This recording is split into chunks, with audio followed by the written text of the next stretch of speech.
¿Qué sucede cuando un emperador ambicioso y pragmático, con una visión diferente a la de sus predecesores, se embarca en una cruzada?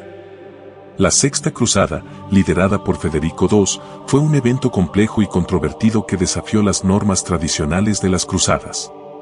Su objetivo era recuperar Jerusalén, pero su enfoque no fue el de un cruzado tradicional.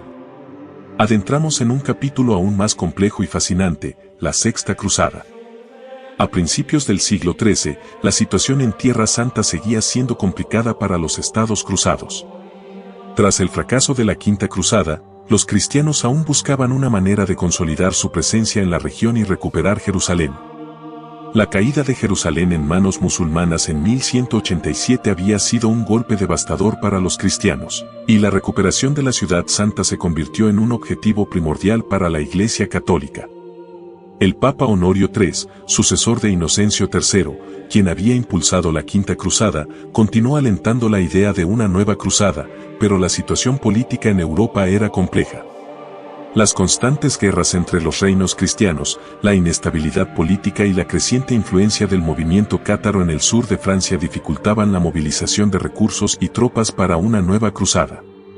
Federico II, emperador del Sacro Imperio Romano Germánico, era un personaje complejo y ambicioso. Nacido en 1194, Federico fue educado en la corte siciliana, donde absorbió la cultura y la filosofía árabe.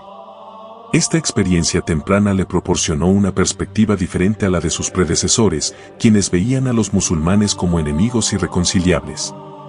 Federico, por el contrario, era un pragmático que creía en la posibilidad de negociar con los musulmanes. Federico también era un líder con una ambición desmedida. Su objetivo era consolidar su poder en Europa y restaurar el Imperio Romano en su antigua gloria. Para alcanzar sus objetivos, necesitaba el apoyo de la Iglesia Católica, pero también necesitaba evitar una guerra abierta con los musulmanes que podría desestabilizar sus planes en Europa.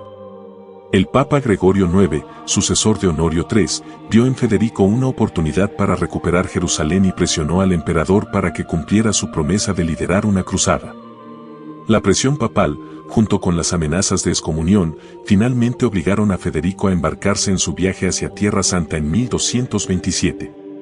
Sin embargo, antes de partir, Federico se casó con Isabel II de Jerusalén, heredera del Reino de Jerusalén, un movimiento que reforzó sus derechos sobre Tierra Santa y lo convirtió en un actor clave en la política de Levante.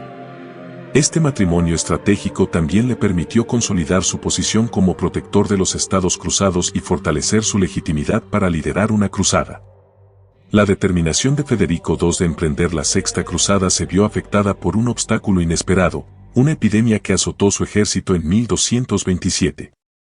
La enfermedad diezmó las filas de sus soldados, retrasando su partida hacia Tierra Santa.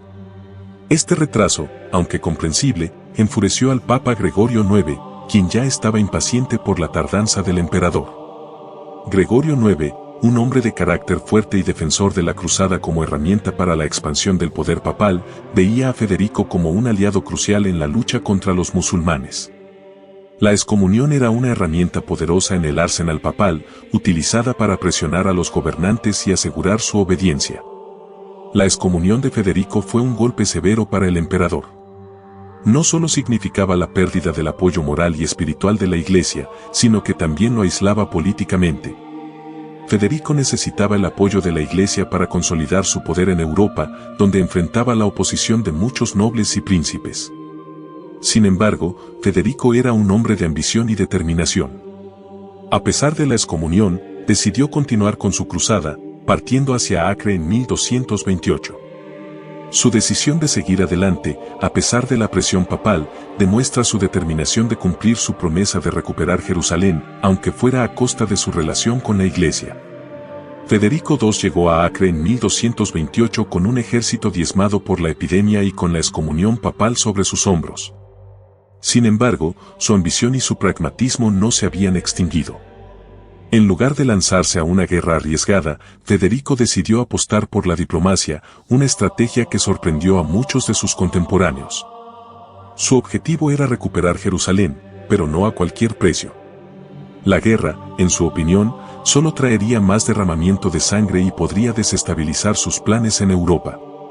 Federico buscaba una solución pacífica, una que le permitiera consolidar su poder en Tierra Santa sin arriesgar su posición en el continente. Su interlocutor ideal era Al-Kamil, el sultán de Egipto, sobrino del legendario Saladino. Al-Kamil era un gobernante astuto y pragmático, que enfrentaba sus propios desafíos, amenazas internas de otros líderes musulmanes, presiones de los cruzados en el norte y la creciente influencia de los mongoles en el este.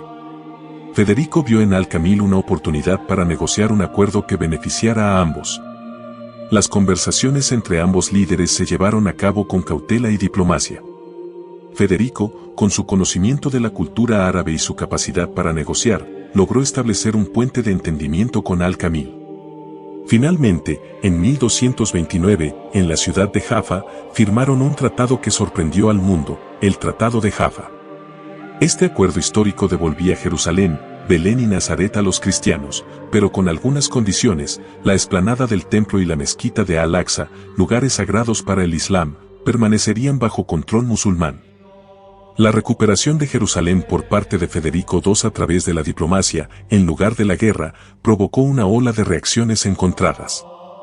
Algunos celebraron el éxito diplomático de Federico, viéndolo como un líder visionario que había logrado lo que otros habían fracasado en alcanzar: la recuperación de Jerusalén sin un baño de sangre.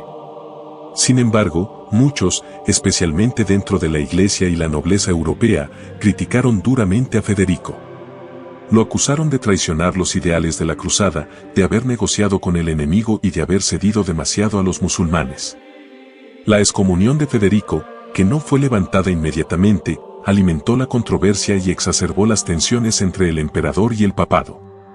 En marzo de 1229, Federico II entró en Jerusalén y se coronó a sí mismo como rey, en una ceremonia discreta pero simbólicamente poderosa. Este acto fue un claro mensaje de su autoridad sobre la ciudad santa, a pesar de la controversia que lo rodeaba. La entrada de Federico en Jerusalén, aunque recibida con reacciones mixtas, representó un hito en la historia de las cruzadas. Fue una de las pocas veces en las que la ciudad fue recuperada mediante la diplomacia en lugar de la guerra. Federico, a pesar de las críticas, estableció medidas para proteger los derechos tanto de los cristianos como de los musulmanes en la ciudad, promoviendo una convivencia pacífica. La Sexta Cruzada, aunque breve, tuvo un impacto duradero en la historia de las cruzadas. Demostró que la diplomacia podía ser una herramienta eficaz para lograr objetivos que la fuerza militar no había podido alcanzar. Sin embargo, también subrayó las complejidades de la política medieval, donde los líderes debían equilibrar sus aspiraciones personales, las demandas de sus seguidores y las expectativas de la Iglesia. El legado de Federico II es complejo y controvertido. Su habilidad diplomática y su pragmatismo lo convirtieron en un líder único en la historia de las cruzadas, pero sus métodos y sus ambiciones personales también lo enfrentaron a la oposición de la Iglesia y de muchos de sus contemporáneos.